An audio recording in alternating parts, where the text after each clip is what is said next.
प्रिय छात्र एवं छात्राओं, आप सभी का संतोष आश्रम गुरुकुल में कक्षा 10वीं की में स्वागत है।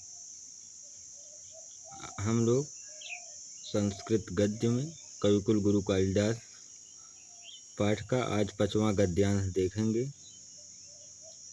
5वां को पंचम गद्यांश का सर्वप्रथम हम आप उच्चारण करते हैं।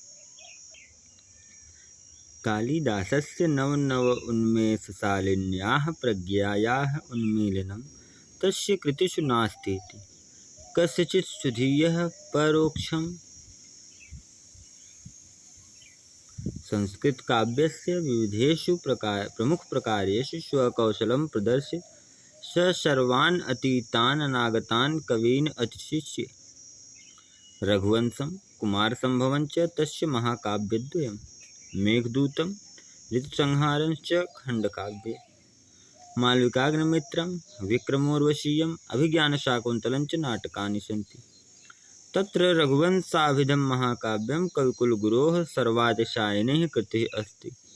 अस्मिन् महाकाव्ये दिलीपाद् आरभ्य अग्निवर्णपर्यन्तम् इक्ष्वाकुवंशावतंसभूतानां नृपतीनाम् अवदाननिरूपणम् अस्ति। इस गद्यांश में कवि कालिदास की रचनाओं के विषय में वर्णन कर रहे हैं। लिख रहे हैं कालिदासस्य, कालिदास की षष्ठी विभक्ति एकवचन है। नव उन्मेषशालिन्याः, नई नई शैलियों, नए नए भावों को प्रकट करने की शैली। प्रज्ञायाः, ऐसी बुद्धि के द्वारा। उन्मीलनम तस्य, उन्मीलनम मतलब उनको मिलाना, तस्य मतलब उनको, किनको, नए नए भावों को। तस्य कृतिषु, उनकी रचनाओं में। न अस्ति इति, नहीं है ऐसा। न अस्ति इति, नहीं है ऐसा। कस्यचित् सुधीयः, कोई विद्वान जो अपने आप को विद्वान मानता हो। परोक्षम, परोक्ष रूप से कह सकता है, सामने से नहीं। इसको समझने का प्रयास करेंगे कि जैसे कोई किसी ने कहा कि कालिदास की रचनाओं में जो नए नए भावों को प्रकट करने की शैली है, उन्होंने अपनी रचनाओं में जो मिलाया है, ऐसा उनकी रचनाओं में कुछ नहीं है। तो यह जो बात है, यह कोई सामने से नहीं, परोक्ष रूप में कह सकता है। मुख पर तो नहीं कह सकता। क्यों? क्योंकि जो कहेगा वह मूर्ख कहलाएगा, क्योंकि ऐसी कोई भी बात नहीं है। कालिदास की रचनाओं में वो सारी काव्य कुशलताएँ प्राप्त होती हैं। अर्थ देखेंगे, कालिदास के नए नए भावों को प्रकट करने की शैली और बुद्धि के द्वारा उनको अपनी रचनाओं में मिलाना, यह बात न माने कोई, ऐसा नहीं है। कस्यचित् सुधीयः, कोई विद्वान परोक्ष रूप में ही कहेगा, सामने से। अर्थात उनमें ये सारी चीज़ें हैं। नए नए भावों को प्रकट करने की शैली है और बुद्धि के द्वारा उन भावों को अपनी रचनाओं में मिलाने की भी शैली। आगे क्या लिखते हैं? संस्कृत काव्यस्य विविधेषु प्रमुख प्रकार। संस्कृत काव्य से, यहाँ पे देखिए षष्ठी विभक्ति एकवचन है। संस्कृत काव्य के विविधेषु, अनेकों, विविधेषु मतलब विभिन्न प्रकार। विविधेषु यानी सप्तमी विभक्ति बहुवचन। विविधेषु बहुत सारे प्रकारों में। प्रमुख प्रकार, बहुत जो भिन्न, बहुत प्रकार हैं संस्कृत काव्य के। गद्य, चंपू काव्य, नाट्य, महाकाव्य, खंड काव्य। तो उन सभी में प्रमुख प्रकार, जो प्रमुख प्रकार हैं, उन प्रमुख प्रकारों में स्वकौशलम प्रदर्श्य, अपनी कुशलता को प्रदर्श्य मतलब दिखाकर। सर्वान अतीतान अनागतान, सभी प्रदर्श्य दिखाकर। स मतलब वह कालिदास, सर्वान सभी, अतीतान जो अतीत में उत्पन्न हुई, अनागतान और जो नहीं उत्पन्न हुए हैं अभी, उन सभी से कवीन अतिशिष्य, अत्यधिक श्रेष्ठ हो गए। उन्होंने अपनी संस्कृत काव्य के विभिन्न प्रकारों में, उन प्रमुख प्रकारों में अपनी काव्य कुशलता को दिखा करके वह कालिदास अतीत में उत्पन्न हुए और जो अभी उत्पन्न नहीं हुए हैं, उन सभी कवियों में सर्वश्रेष्ठ हो गए। अब इसके बाद उनकी रचनाओं के बारे में बता रहे हैं, कौन कौन सी रचनाएं उन्होंने की है। लिख रहे हैं, रघुवंशम कुमारसंभवं तस्य महाकाव्यद्वयम्।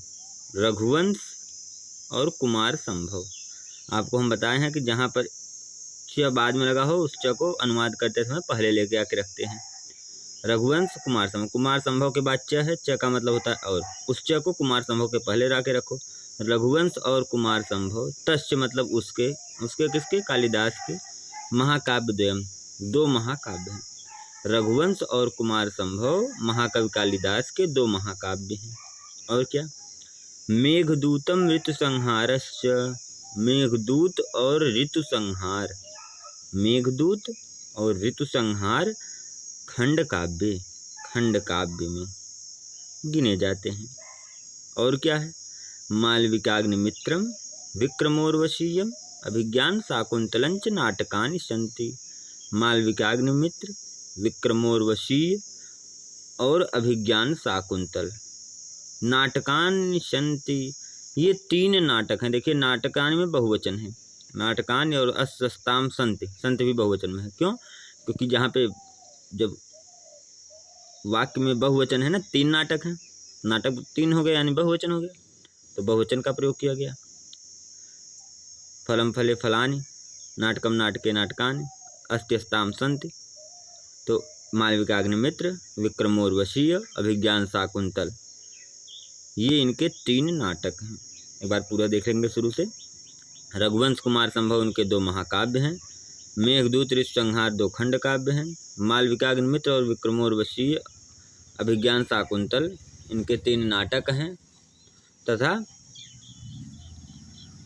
अब आगे क्या बता रहे हैं वो देखिए, तत्र रघुवंशाभिधम महाकाव्यम कविगुरोः सर्वातिशायिनी कृति अस्ति।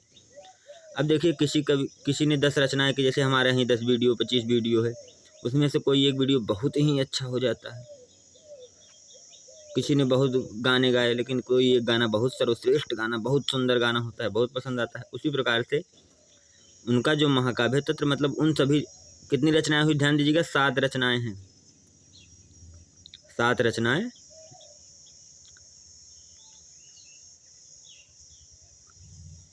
तो इन 7 रचनाओं में जो रघुवंश नाम का महाकाव्य है, रघुवंश अभिधम, रघुवंश नाम का महाकाव्य, कविकुल गुरु की सर्वातिशायिनी सर्वश्रेष्ठ कृति ही रचना अस्ति, मतलब है इन 7 रचनाओं में जो रघुवंश नाम का महाकाव्य है वह कविकुल गुरु कालिदास की सर्वश्रेष्ठ रचना है।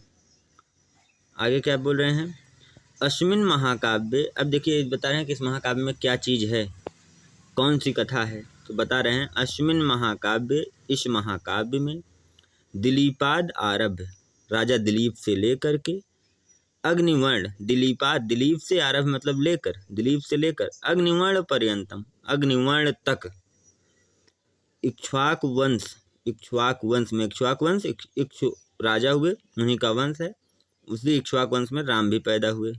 तो इक्ष्वाक वंश अवतंश भूता नाम, इक्ष्वाक वंश में अवतंश मतलब होता है उत्पन्न, भूता नाम मतलब राजाओं का, इक्ष्वाक वंश में उत्पन्न राजाओं का भूता नाम, यानी भूता नाम मतलब जो उत्पन्न हुए, नृपति आगे दिया है, तो इक्ष्वाक वंश अवतंश भूता नाम, इक्ष्वाक वंश में प्रकट हुए जो नृपति नाम राजाओं का, भूता नाम मतलब राजाओं का, नृपति नाम अवदान रूपम, और उन राजाओं के, नृपति नाम मतलब उन राजाओं के दान का निरूपण, उन्होंने कैसा दान किया, किसने कितना दान किया, उसका निरूपण मतलब निरूपण अस्ति मतलब है। इस महाकाव्य में दिलीप से लेकर के अग्निवर्ण तक जितने राजा हुए जो इक्ष्वाक वंश में उत्पन्न हुए, उन राजाओं का और उन राजाओं के दान का निरूपण है।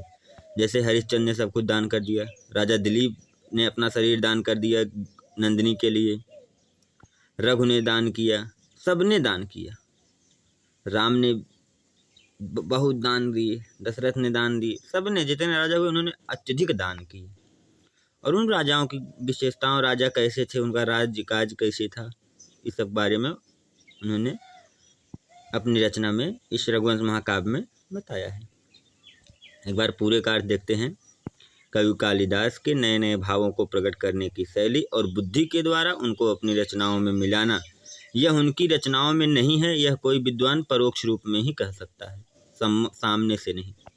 संस्कृत काव्य के विविध प्रकारों में जो प्रमुख प्रकार है उनमें अपने कौशल को प्रदर्शित करके वह कालिदास कवि जो हैं सभी अतीत में उत्पन्न हुए और जो भी उत्पन्न नहीं हुए हैं उन सभी कवियों में सर्वश्रेष्ठ हो गए। रघुवंश और कुमार संभव उनके 2 महाकाव्य हैं। मेघदूत ऋतुसंहार उनके 2 खंड काव्य हैं। मालविकाग्निमित्र और विक्रमोर्वशी अभिज्ञान शाकुंतल ये 3 नाटक हैं। और रघुवंश महाकाव्य नाम का जो ये महाकाव्य है यह कविकुल गुरु कालिदास की सबसे सर्वश्रेष्ठ रचना है। इस महाकाव्य में राजा दिलीप से लेकर के अग्निवर्ण तक उत्पन्न हुए इक्ष्वाकु वंश के सर्वश्रेष्ठ राजाओं का और उन राजाओं के दान का निरूपण है।